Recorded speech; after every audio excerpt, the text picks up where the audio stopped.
नमस्ते और स्वागत है। आज का हमारा ये एपिसोड बहुत खास है। हम अक्सर परमात्मा शब्द का इस्तेमाल तो करते हैं, लेकिन क्या हम वाकई उसे जानते हैं? संत निरंकारी मिशन की धुनी हमें उस सच के करीब ले जाती है जिसे हम अपनी इन भौतिक आंखों से नहीं देख पाते। ये प्रार्थना हमें उस अनदेखे मगर हर जगह मौजूद सत्य से रूबरू कराती है।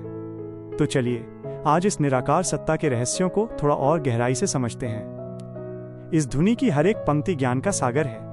जब हम कहते हैं कि वो अछेद और अभेद्य है, तो इसका अर्थ है कि उसे न तो कोई काट सकता है और न ही कोई भेद सकता है। वो एक ऐसी ऊर्जा है जिसे विज्ञान भी नष्ट नहीं कर सकता। वो विराट स्वरूपा है, यानी वो इतना विशाल है कि हमारी कल्पना भी वहां तक नहीं पहुंच सकती। अक्सर लोग पूछते हैं कि ईश्वर कहाँ है। ये धुनी जवाब देती है कि वह लोक और परलोक दोनों का स्वामी है, यानी वो इस दृश्य जगत में भी है और उस अनदेखी दुनिया में भी जिसे हम मृत्यु के बाद का सत्य मानते हैं।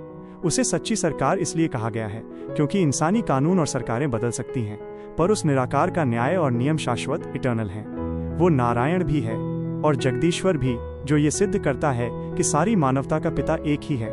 ये प्रार्थना हमें केवल ज्ञान नहीं देती, बल्कि एक अरदास करना सिखाती है कि हमारा ध्यान दुनिया की चमक धमक में खोने के बजाय उस अडोल सत्ता में टिका रहे। इसका निचोड़ ये है कि जब हम हर इंसान के भीतर उस सच्ची सरकार का अंश देखने लगते हैं, तो हमारे मन से ऊंच नीच और भेदभाव की दीवारें अपने आप गिर जाती हैं।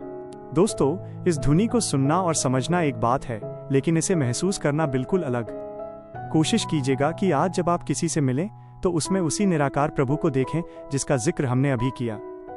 अगर हम अपनी सोच को विराट बना लें, तो ये संसार स्वर्ग बन सकता है। आज के लिए इतना ही।